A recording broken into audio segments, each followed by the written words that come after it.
Welcome to the AgEmerge Podcast, brought to you by Ag Solutions Network. Your farming challenges are unique, so your practices should be too. We're here to share emerging ideas, build connections, and provoke conversation.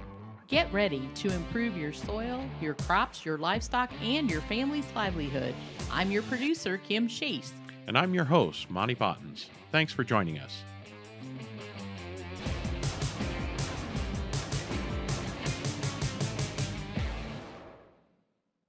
Thanks for joining us. Today, we welcome Nofence CTO Hovde Berntsen and CEO Knut Bentzen. Oscar and Knut talk with us about how Nofence has worked to develop technology to graze animals and control moves using virtual fencing technology. Monte discusses with them the opportunities virtual fencing could create through managed grazing utilizing daily or regular moves. They also explore other opportunities virtual fencing could provide through proper ground management and animal observation, like where the animals are moving and how they graze. Nofence is doing pilot projects in the United States so they can learn more about the needs of growers here in the U.S. This is an exciting conversation as they explore this technology and its amazing applications. So let's jump right in. Welcome to this episode of the AgEmerge Podcast. I'm very excited to be joined live again in the studio this week. Pretty excited. We have the longest distance guests that we've ever had on our podcast. They've come here all the way from Norway. Now, they didn't come just for the podcast. They're here for exploring and researching and understanding better the needs of American livestock farmers.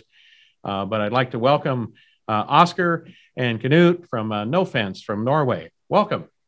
Thank you. Thank you. That's awesome. So tell us a little bit about yourselves. Oscar, we're going to start with you and in your role with Nofence. Introduce yourself and just kind of tell us a little bit of the why behind why you came up with Nofence and kind of your story with this whole endeavor. Yeah, the story starts in Norway, very far away from the main roads, deep into a fjord in the very remote parts of Norway, where I grew up. My father wasn't kind of I don't think he saw himself as a farmer, but more like wanted to show us where the food come from. Mm-hmm. So we had some sheep, we had some goats, we had some pigs, even some rabbits that we actually slaughtered and mm-hmm. had for dinner now and then. So you learned at an early age that food doesn't come from the grocery store? I did. Okay, very good. I think I have never seen it that way, mm-hmm. actually. So growing up this way made me very fun. I was very glad I enjoyed being together with the animals. But the problem was that the fencing of those animals was kind of a big obstacle. I felt it like an obstacle for almost anything.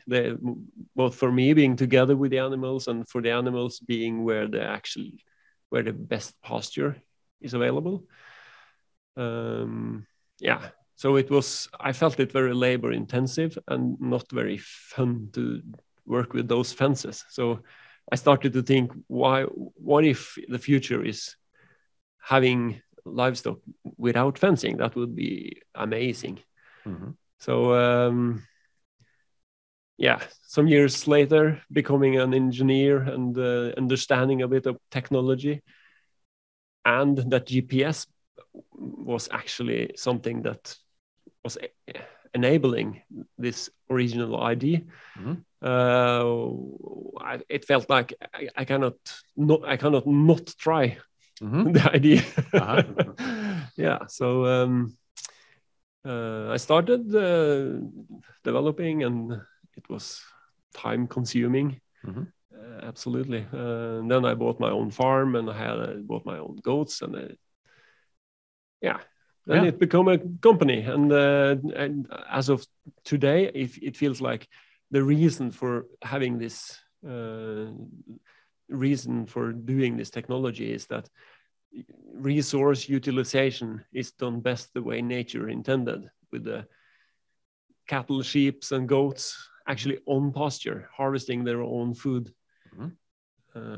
Yeah, it feels like a way more natural thing than, at least in Norway, the cattle is indoors most of the year. And it looks like it is that way and the rest of the world. So I think with our technology, we could change something huge and have a great impact into something very important as food. Yeah. Right. And this is certainly a reason why we got connected, because it's a passion for us to see livestock come back to the land. And Nofence really helps that. And I think that's a fun story that you talked about, having to fix fence. And if you're fixing fence, that normally means you had to catch the animals that went through the fence and bring them back. That can always be a challenging time. Yeah. So and I was certainly was motivating. Yeah. I really enjoyed opening the gate. Because I saw the joy of the animal being able to find their food. Absolutely. Where the food actually was. So yeah, my father didn't enjoy that always. There you go. Well, that's interesting to look at a problem like that and say, I think I can do something about it, because many farmers would look at the problem and just, we realize maybe there's nothing we can do about it. So we appreciate that perseverance to get to a product that we're going to talk about here in a little bit, but that's pretty neat to see how that all came about. Now, Knut, you're newer to the team here as CEO. Tell us a little bit about yourself, some of the adventures in life you've been through, and what brought you to Nofence. Yeah. Well, if I'm doing like Oscar and going back to my childhood, I guess I'm a part of a typical traditional Norwegian family, and we were fortunate enough to have a cabin up in the mountains, and I was exposed to farm life during all summer as a kid, helping local farmer up on the sort of the mountain farm, which they would move to through summer. It was all snow in the winter, but during summer they would move up there. And that's a typical way of running a Norwegian farm, at least back in the days, where you utilize that pasture during summer. And helping the farmers bring in the cows, getting milk from the cows straight out there. And there were goats and sheep and the whole lot up there as part of my childhood. And then I went into a very different journey. I wanted to become a world champion in windsurfing. That's pretty far from farming, and I never made that. But I went into technology instead, and been in technology all my life. And my journey into Nofence was really, I was part of a Norwegian startup that did video conferencing and brought video conferencing technology out to the world. So started that 14 years ago. I was employee number 28 back in the days. And when I left the company for Nofence this summer, we were 1,200 people and number 3 in our industry. And worked a lot with the US, among other places, Asia, Europe. And I was contacted about this opportunity, and I thought a couple of things. I've been working a lot with technology in towards oil and gas companies. Norway is a heavily oil and gas dependent economy. And I'm 59 now, and looking back at my lifetime, I'm sort of starting to realize what we've been unlearning ourselves, I think is the word. Got to me a bit. And I thought, hey, this is a chance to do 2 things.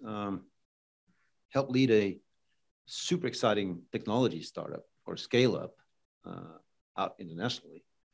But as I started to discover all the aspects of the climate effect that we can have and the things around soil health. And I'm also a free diver. And over the last 5 years, I think people globally have really gotten to understand that the plastic pollution of the oceans is something we need to stop. And it's really has made a change. It's a global change in that respect. And we've seen it before also when we as humans really discover we're doing something wrong, and everybody understands that, we're quite good at sort of rallying together and doing something about it.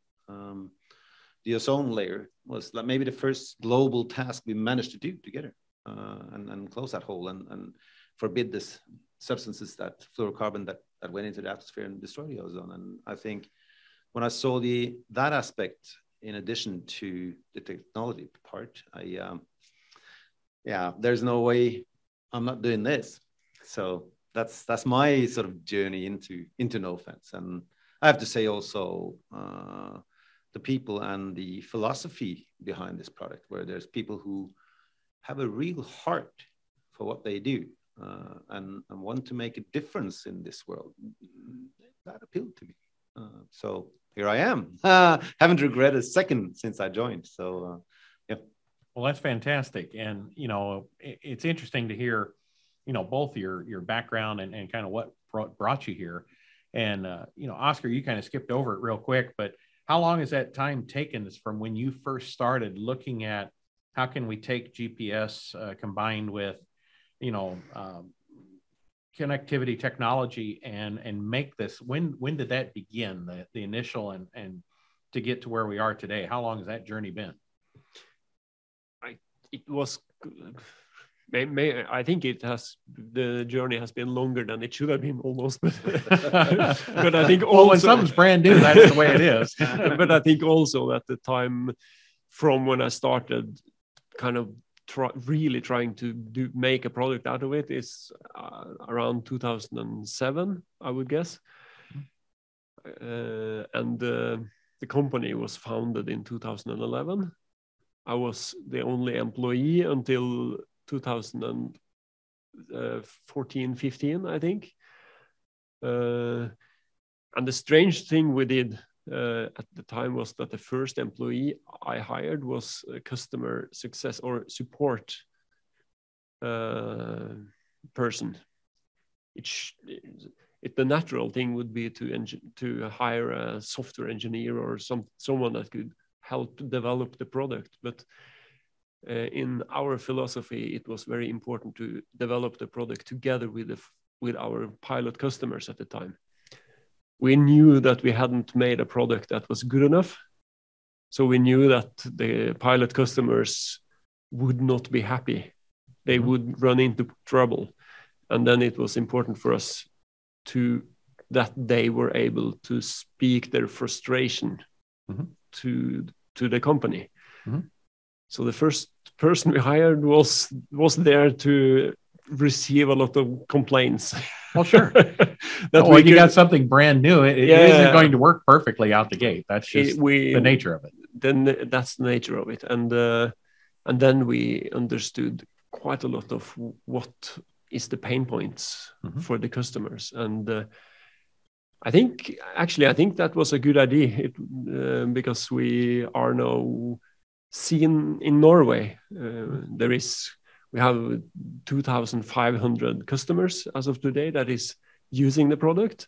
And the first customers, they are really leading the way and feels like a part of the company, which is, I think it has been a success. Well, that says a lot. Yeah.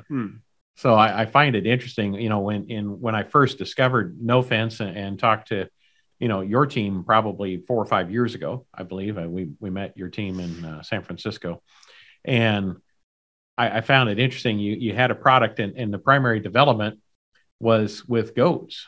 And a friend of mine has a saying for the fence that keeps a goat in.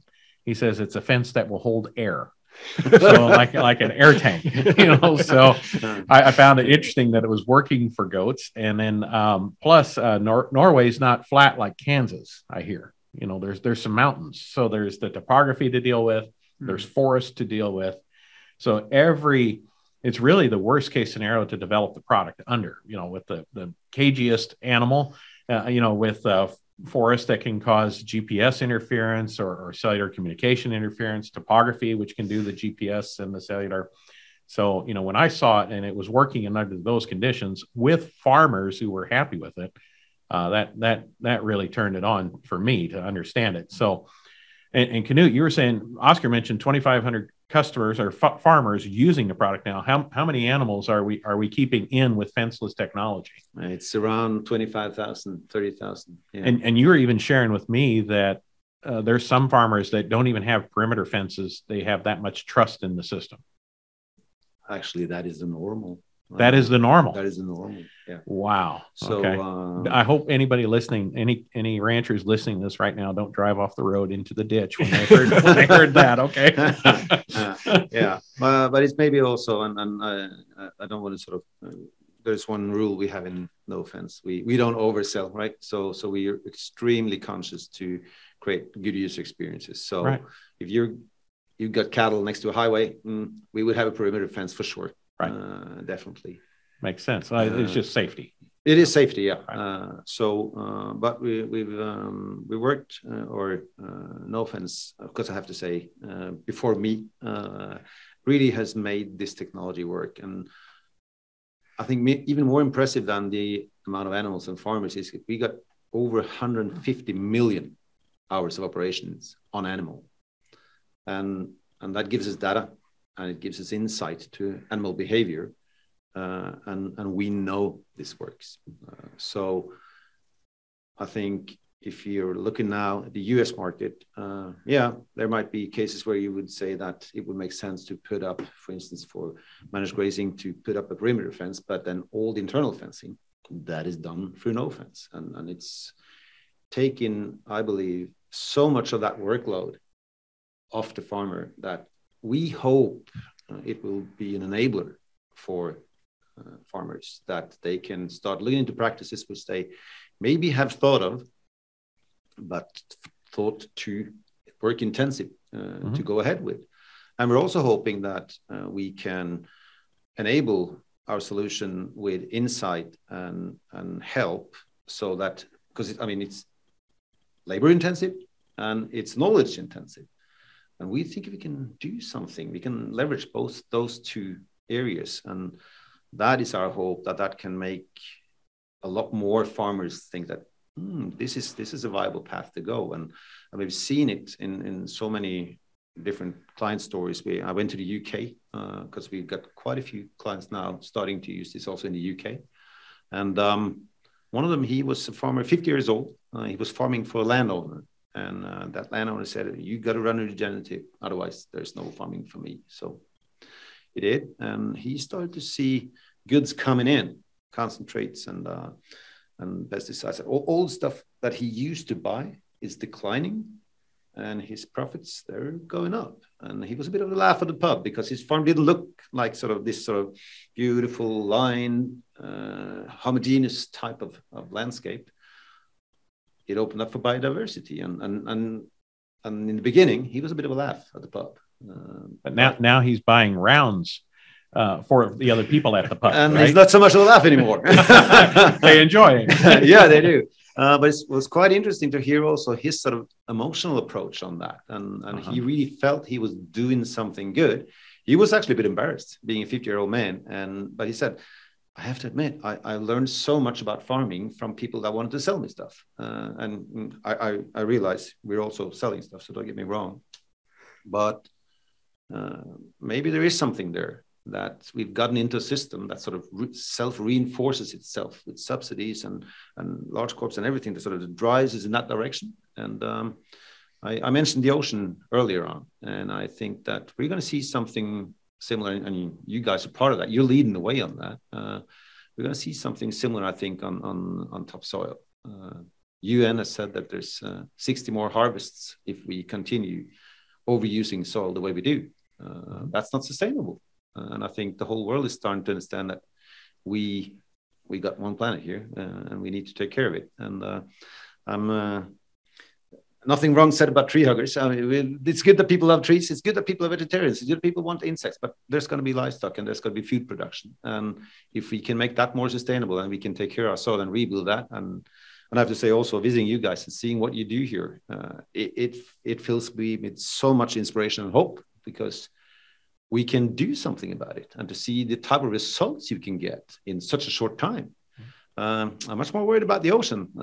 That's polluted for some time going forward, and much harder to clean. But it creates incredible optimism to see how fast you can generate change if you start to do these things right and you put livestock back on the field. Yeah. Right. And it's been fun in working with Nofence, being one of their pilot locations.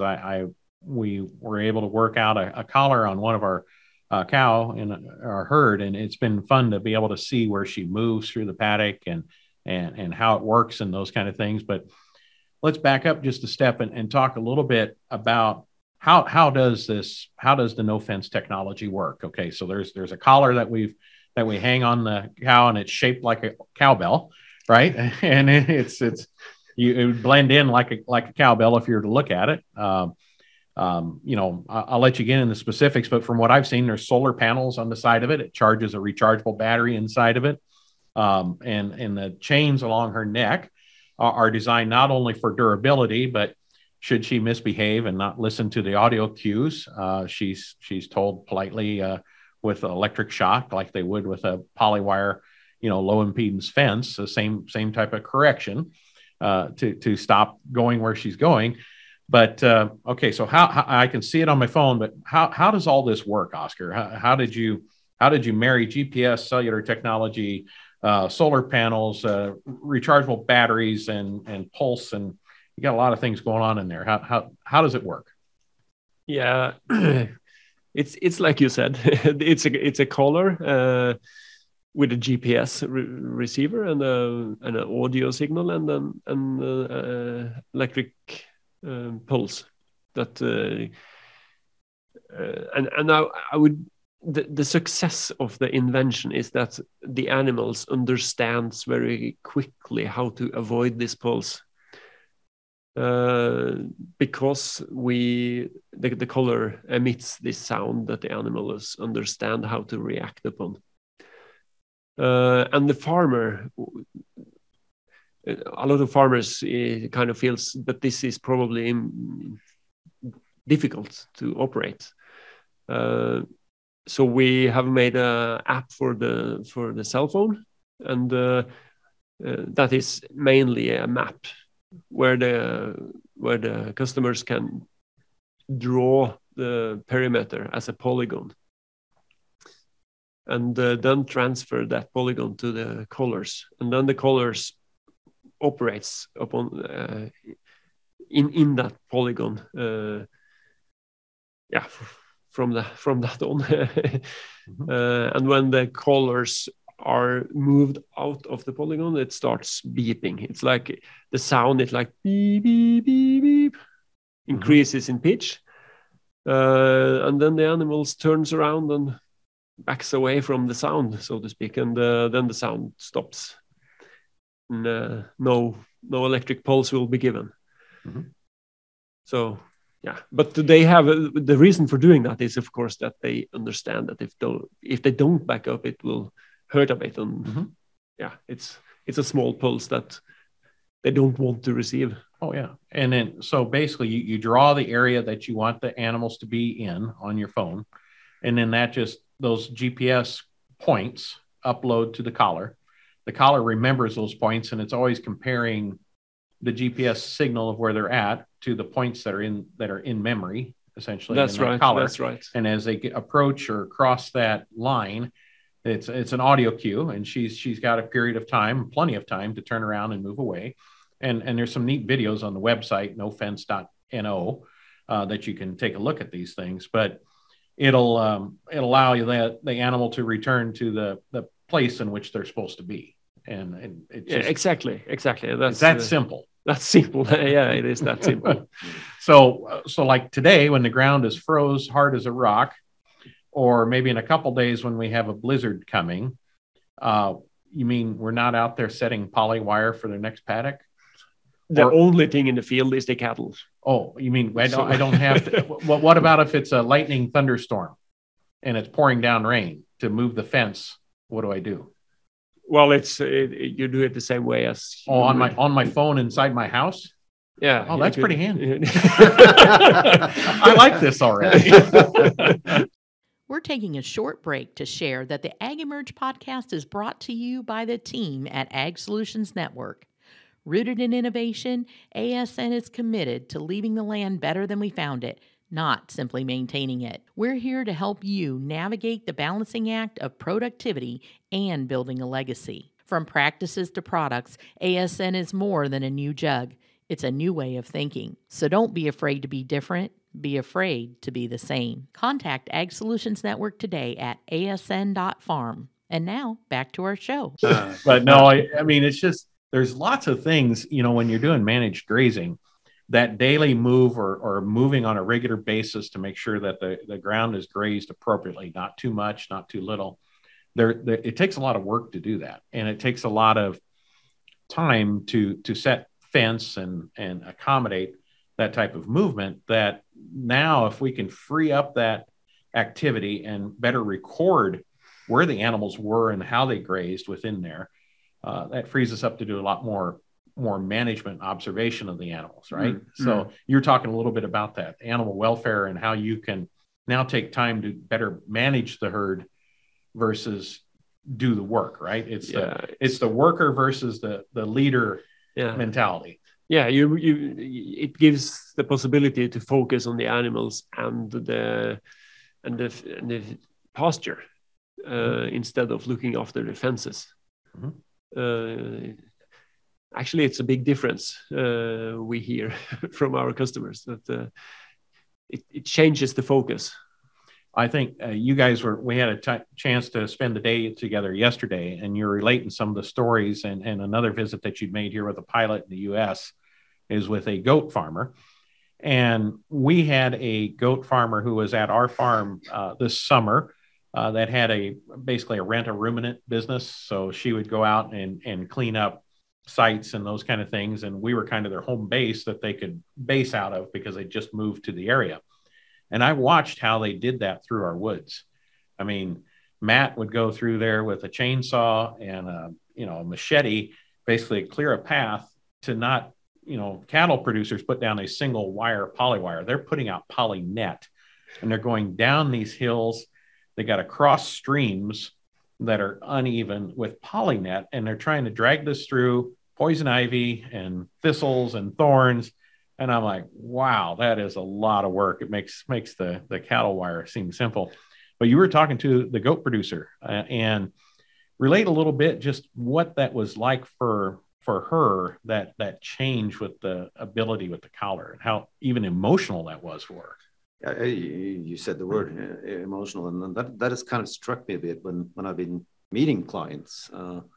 Because one thing is, like I said, I started out with he saw goods coming in, going down, and profits going up. That is of course super good and necessary.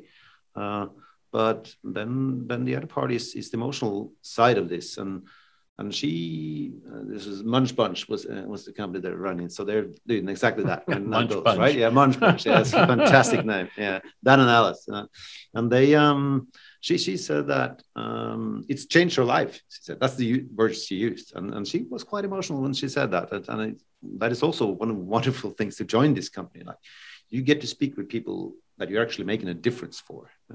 So for her and him, like you say, being out there, not being afraid of being bee stung, then having several herds out there and rotating them, and then knowing where the animals are. And you're asleep, and then she used to wake up, where are they? They're there. Yeah, that's true. Okay, fine. And just settle down again. And now she knows where they are. If one of them escapes or some of them escapes, there's not a police call coming in. Hey, got the goats on the highway, whatever. She will get an alarm right away. So the peace of mind part, I think, is a big one. And honestly, I've used that for our herd when we've had some very cold, high wind events. Yeah. And cattle tend to, walk into the wind. Yeah. And just, if there's a wire in the way, they don't really notice it, or the drifts will get so high, they'll just keep walking. So it's the blizzard's coming and it's 1 a.m. I turned on my phone and look, and it's like, okay, sure, they're still in the pasture. So it was, I never even thought that as a, when I was looking at this, I never even considered that to be a relief, such the relief factor that it is. It's amazing. And it is, yeah. But it's not only goat farmers. We had cattle farmers in the UK, but that wanted to utilize different types of crop. And some of that crop was like 5-6 feet high.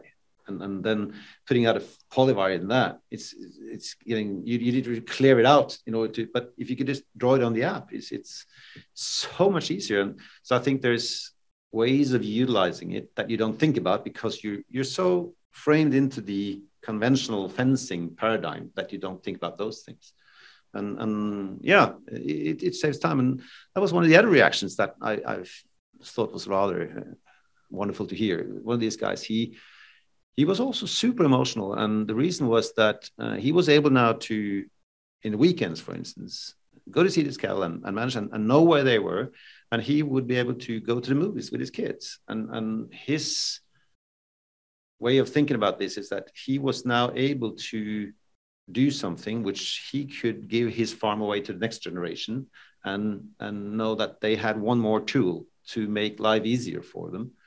And I think the whole demographic change that we're seeing in farming, farmers are getting older and older, and at least in Northern Europe, there's a bit of a problem to get the next generation to take over. They're not prepared to sort of go into it in the same way that as the old generation were, and making that a bit cooler and easier and fun. And they expect, the next generation expect to be able to utilize technology. I mean, you look 15 years back, that's the start of the smartphone, right? So within 15 years, I think we sort of digitized ourselves. In my mind, there's no doubt over the next 15 years, that's going to happen in ag.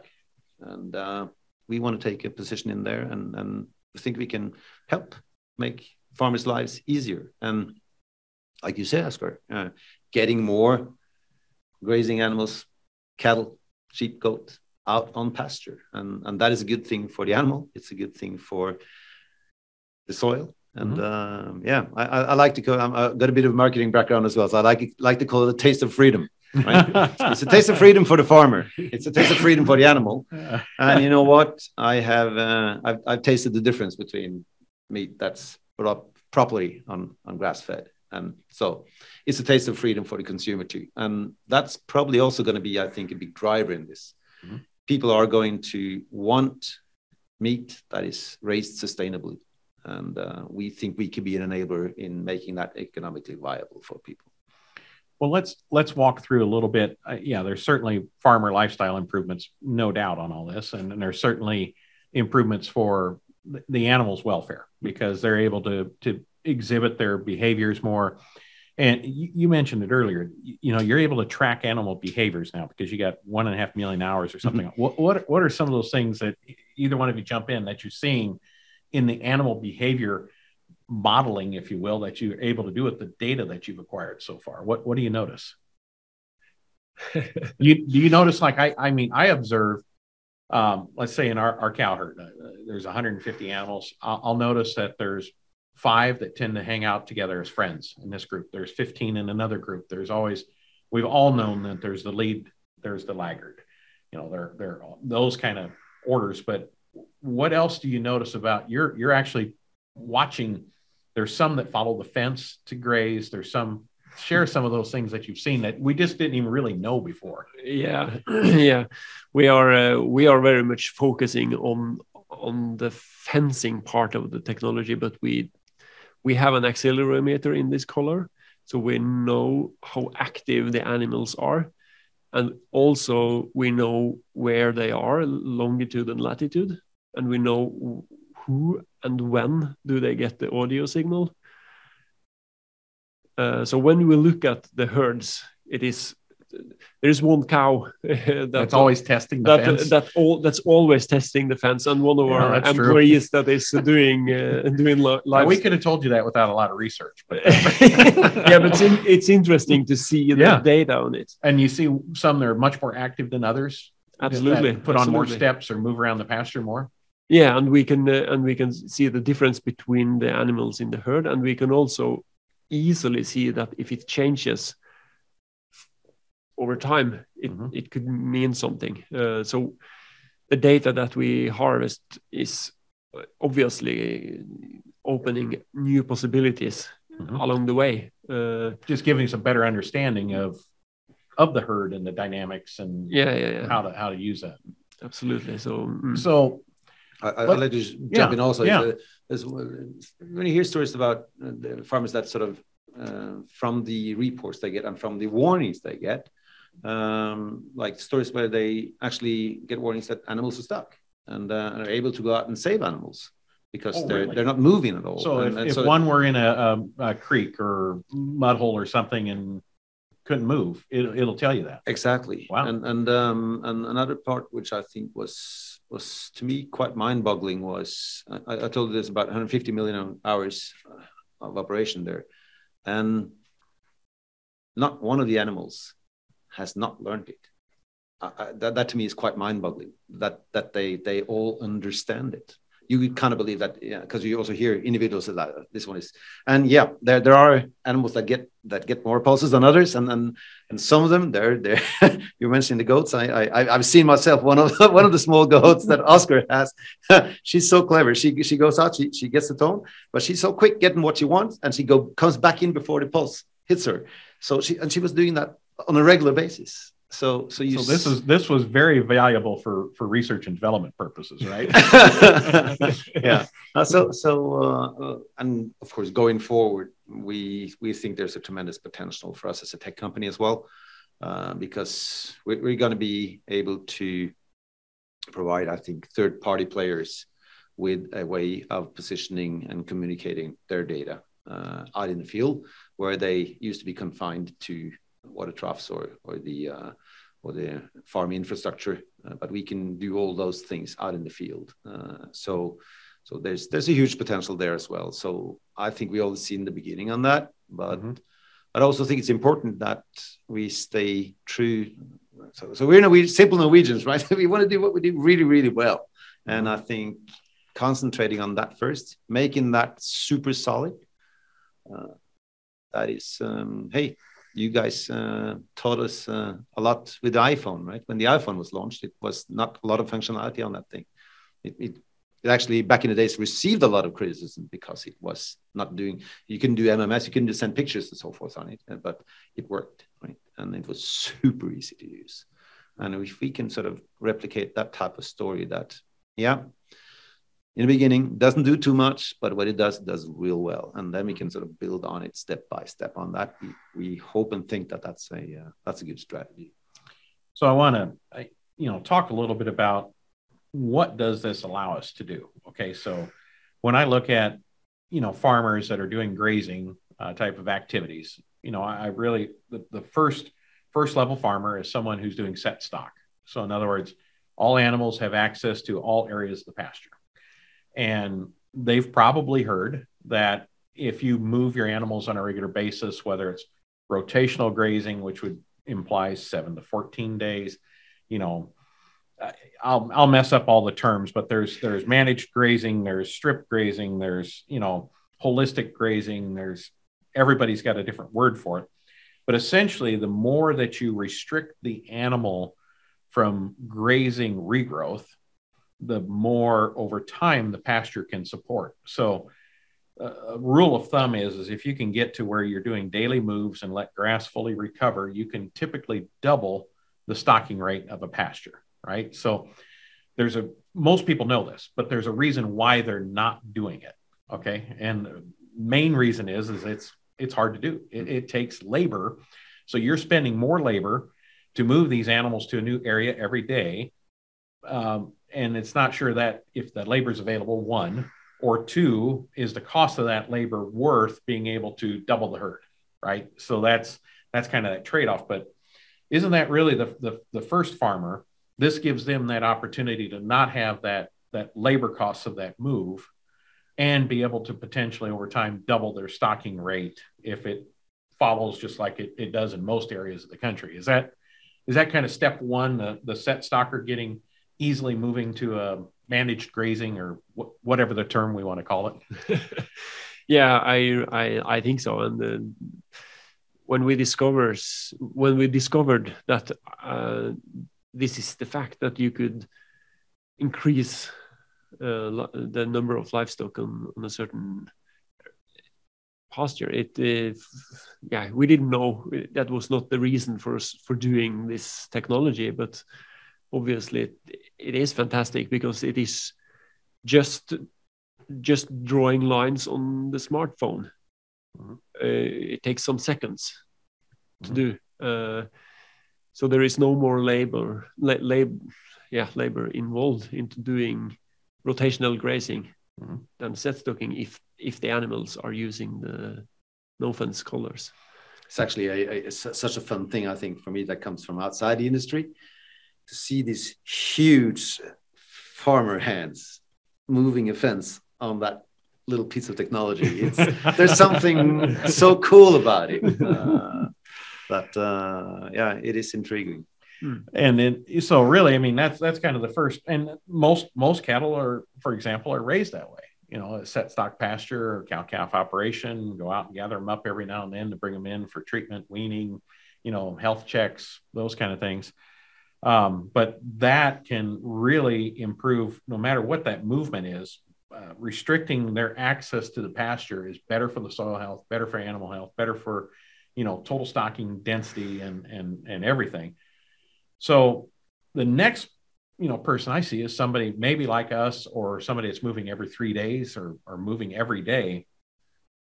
You can turn it up another notch. So not only can you back off and save the labor that we have doing what we're doing today, but moving twice a day, 3 times a day, you know, doing like our friends down there in Texas do 7 times a day with stockers.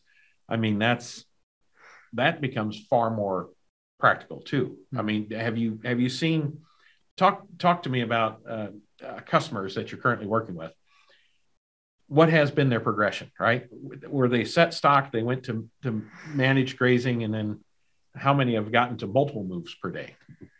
In Norway, the most of our customers is using the technology to start utilizing land that didn't even have a fence. That didn't even have a fence, and that was impossible to have livestock on because it's too difficult terrain.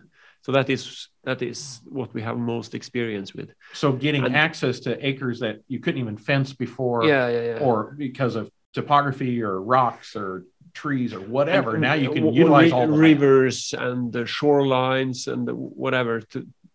Water there is no terrain that is not. You could use this in any terrain. Okay. But then we have discovered this managed grazing people, and we have worked closely together with some UK farmers that is already experienced in managed grazing, and they are really taking advantage of this new technology and has compared it to how they used to do it with the new way of doing this with Nofence, and they think it's worth the price. So what's the record now for a person who likes to move how many times per day? Is there a competition to see how many times they do it? I think it depends very much on what the farmer thinks is best for the soil on his farm. Some people does it 2 times a day. Some people does it every other day. It depends on both the weather and the context. It is absolutely. The cool thing I think is that due to sort of exploitative nature of these animals, they will always test the fence, right? And I think one beautiful thing about this is that you can always sort of open up that front fence, and you can. It's so easy to experiment, right? You can, if you said, I want to do it 5 times a day or 6 times a day, you just sort of move that front fence. You can leave the back fence open. So that only gives an opportunity, right? So you're not really restricting them in any way, just giving them access to more and their natural inquisitive behavior to move forward after that grass. It just opens up ways for farmers to work out what they think is best for their animals. And I think this is one of the important things for us. We really think that the expertise is out there with the farmer, with the people who run the cattle or sheep or goats, and giving them possibilities to easily experiment in ways that the animals so easily understand. That is the beauty of the solution. I think it's and it's so it's like not an intrusive way to do things. It's like a very natural thing, and I think there's also something that struck me. I don't know, maybe I'm sounding stupid now, not having having farmer background, but I'm thinking that we humans tend to think about animals from our own perspective, right? And we're kind of daylight creatures, aren't we? So, but animals, they used to be out there all day, all 24 hours, and a lot of the year it's more dark than light out there. So I think that is also one of the reasons that they respond so well to the hearing guide. When it's dark, you can't see a polywire. When it's dark, you can hear the Nofence. And maybe that's one of the reasons for the success. That's one of the thoughts I've been having, and it works in that sense, right? You were mentioning blizzards or whatever. It's working under those conditions. So it's kind of opening up the door to interacting with the animal in it seems a very natural way, and that is quite intriguing, I think. I can also mention that one of our customers, he was normally he was doing managed grazing before, Nofence, but then he was invited to a wedding, and before he needed to kind of open quite a big paddock for the weekend, because he was going to be away. Mm-hmm. But with Nofence, he could do do it the same way. Just during dinner, he would just pick up the phone and change the paddock according to plan, even though being in the wedding. Yeah. What are you doing, honey? Oh, I'm just moving the pens. I'm on social media. Well, that's interesting. I never thought of that before. So, you mentioned a little bit earlier in the podcast about the neat part about this collar having connectivity to the internet. Okay, is now we've basically made every cow essentially a wireless access point. It's its own hub on the internet in a way. The accelerometer, there's lots of opportunities out there. When I was thinking through the whole thing, I really want to. I've seen what it's taken to when you want to bring livestock back to the land. If you're a cropland farmer that has gone away from livestock, at least pasture-based livestock, you got to relearn those things. So it's one thing you're working mainly with farmers who have pastured animals and understand those things. What I love about this is I think, as we look forward in the future, we're going to be able to, we're getting imagery now of crops, on a regular basis. We see how are they growing, what's their size. We can even get yield estimates on corn and soybeans from, remote modeling. One of the things I'm excited about is how can we help a cropland farmer get livestock on their land without needing 40 years of grazing experience and all these kind of things. And am I just wishful thinking, or do you see an opportunity to where we can assess what the quality of a forage is in a field, or even on the farmer's entire farm, essentially, how much biomass he has, and kind of have it automatically tell us how much we need to graze per day, and tell us, where to set the boundaries and those kind of things. Is that in the realm of possibility, or is that just, I know it's not today, but we're always looking into the future, and what does this enable? What are some of those things? Do you see that being a possibility? A lot of those things that you mentioned is already out there, but it is distributed on a lot of platforms that don't like to talk to each other. That don't lay out. That's right. Right. So how are you addressing that? So we, as Knut said, we try to be really good at what we do, but we see all these possibilities to kind of connect and make integrations between different systems. We even have been in touch with those who can kind of estimate dry matter in pasture fields, and how to integrate that into our system, and to make it easier for farmers to do decisions on when to move and how big should the paddock be, and such things. But I think it will be in the future, and first we want to really have a virtual fencing system that you could fully rely on. That's the foundation of it. That's the foundation for us. We have a term called bedrock. It's our bedrock that we should fill all cracks in that bedrock before we build additional features on top of it. Even or if some features we will kind of develop ourselves. Some features we would open the APIs to the system so that third party could compete.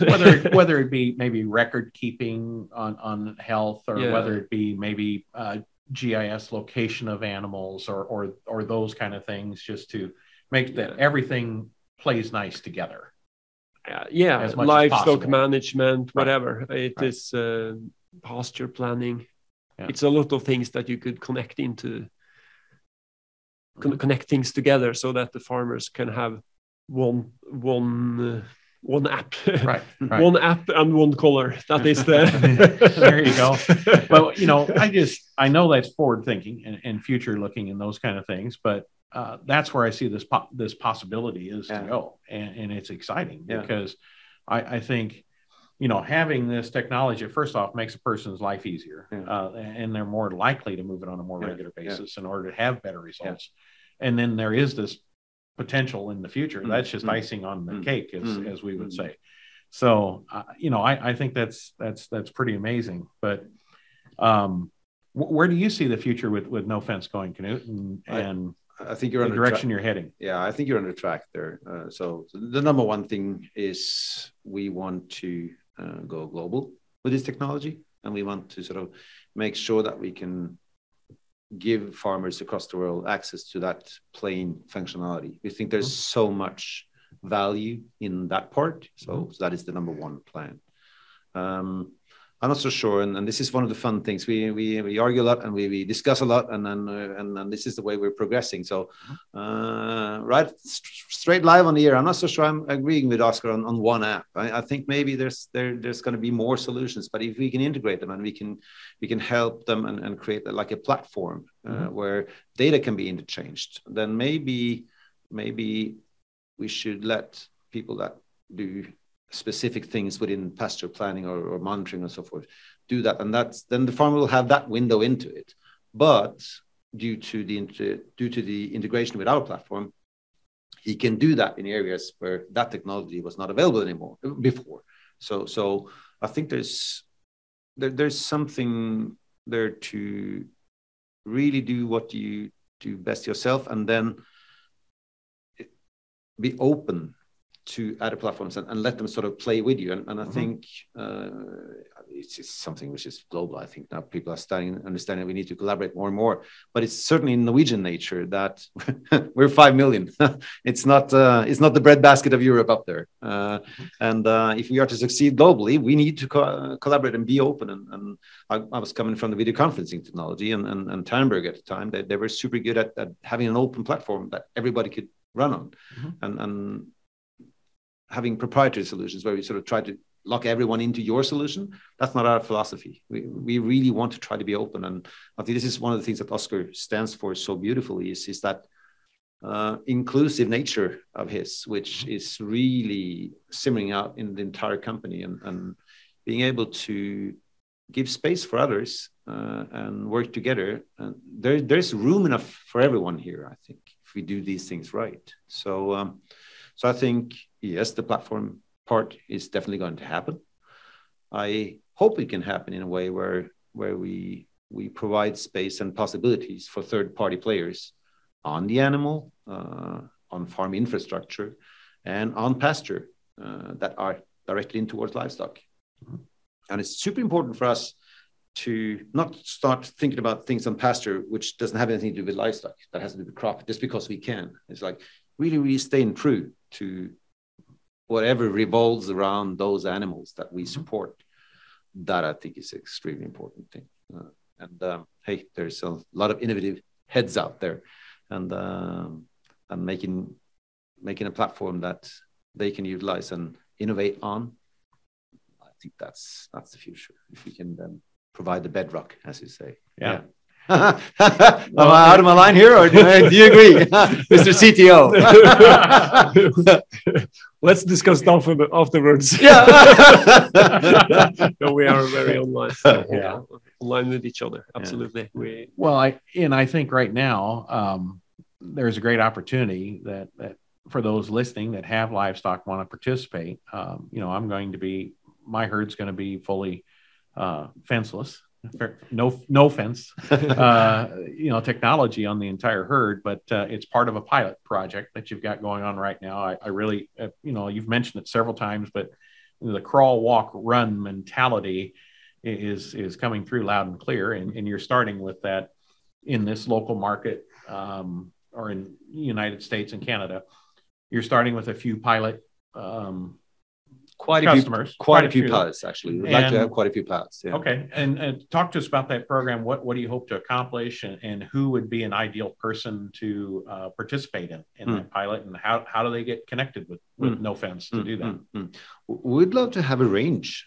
So to us, it's not like one single ideal case. On the contrary, we'd like to understand the range of applications it can have. We know it can have quite a few applications. So we're willing to work with clients that are willing to go in and do something on their side to work out whether that can work for their application or not. As I said, we do have a lot of experience with it now. So we'll make sure to not endeavor into any hopeless journey that will disappoint for a guy or girl, for sure. But having a range and across these different breeds, and if we look at the application we have, in Norway, we got power line companies that have goats grazing underneath and just goes over the mountain step by step by step. That's like one application. We've got some super interesting calls from the US, which we're going to explore now, of solar parks that want to have sheep on their solar park, and that should be feasible. There's so many different applications we think that we want to explore them. There's firefighting, so grazing a path to prevent like a fire break. Fire break, exactly. So that's a great idea, because grazing the entire forest may not have the animal count to do it, but you could concentrate them in strategic areas. Yeah. Great idea. So we believe there are many applications. So what we'd like to really do is to take that work and go through different types and guys surprise us with ideas. We're really open to find out, and what we can promise you, we're not going to go down a rabbit hole with you and sort of end up in a dead end. It's we'll help qualify what is a good case and then work it from there. But we'd love to have them from different geographies, from different types of animals and different types of applications. So how do people connect with you? Do they go to the website? No offense, no. That is a double no on the fence. You guys are so anti-fence here. But go to nofence.no, which is the extension for Norway, right? So like we use .com, and .no is common for Norway there. So, and then on that website there, is there where you can fill out information for, I'm interested in a pilot, I'm interested to learn more information. For sure, you can watch the videos and hear about how it works and those kind of things. We already hired Christer here, who's with us on this trip, who's a business development manager for the US market. So Christer, he'll take well care of you and guide you through what you need to do. Get in touch. We're going to be now at the Practical Farmers of Iowa and have a stand there, so people can contact us up there through yourself, your own network. So that's the way to do it. It's and maybe you should mention also, Oscar, we do have a rather extensive research program with universities across the globe. So I think we got like 25, 26 universities across the globe now that are researching virtual fencing, and they're coming up with some super interesting results. It's there's so many things, both in terms of applications, but also in terms of animal welfare and so forth, because we are exploring new ground here, right? So, but it's interesting to see. It's not publicized yet, but I guess I can quote it verbally here in a podcast like this, that there's some German research that is done, and it shows that animals that hit and polywire compared to animals that get a pulse from the Nofence collar, the ones wearing the collar goes back to grazing behavior in half the time as when they hit the polywire. So there's some interesting things about this technology, and I think the whole concept of making this predictable for the animal is a super interesting thing. So, but I'm sure we are going to do a lot of things to improve the product and solution for both the farmers and the animals as we move forward. And as you say, integrating and helping explore different things, and both in terms of features, but also in terms of functionalities. It's certainly the way it's going to head. But make contact, and we won't promise oversell. We won't take you down the road, which is a dead end street just to sell you some colors. COVID is everybody's heard about COVID and the R number at the moment, right? So we're taking the positive spin on that. We think that if we can make really happy clients, they'll recommend us, and that is a contagious thing. And we'd love to put that positive spin on it and give these people a great experience, so they will recommend it. And we all know what happens if one farmer recommends it to 2 other farmers. That's an exponential curve, and exactly. That is plenty of growth for us in that one. And another reason for doing pilot projects in the US for us is to learn how the American farmer does things. So we think that our pilot customers will learn from us, and we will learn from them. Yeah. Very good. Well, before we go today, any other final thoughts or questions I should have asked the two of you while we were together? I think you asked a lot of really good questions already. So well, I just have to say thanks for bringing us in here. Well, I just enjoy that. This is the intersection. This is what the AgEmerge podcast is all about. It's the intersection of ag technology and soil health and innovative farmers. And this is a great tool that's going to allow innovative farmers to do amazing things to improve soil health and herd health, which ultimately translates to human health. So, and plus better profitability, better lifestyle, and it's a real win-win for everybody involved. And I'm so thankful for the work that you guys have done. I mean, I really appreciate, most technology companies start in a garage. Yours started probably in a barn, right? So, or in a pasture, didn't even have a building. So, appreciate the perseverance over the years and really seeing through this and making it happen. It's an amazing story. Yeah. There is some goat manure in my keyboard. I believe it. Were they typing an email for you? I've seen picture of his mom and dad with big sort of pliers cutting wire or chain to supply for colors. So this has been a family effort from day one. It is a beautiful story to be written one day.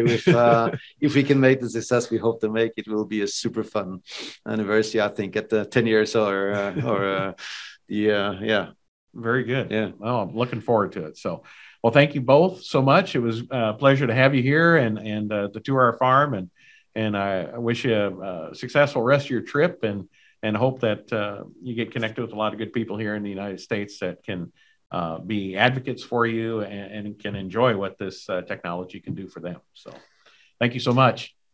Thank you. Thank you very much. Yeah. Wow. Talk about a game changer. Nofence's virtual fencing could open up some exciting opportunities for bringing livestock back to the land and address that 5th soil health principle.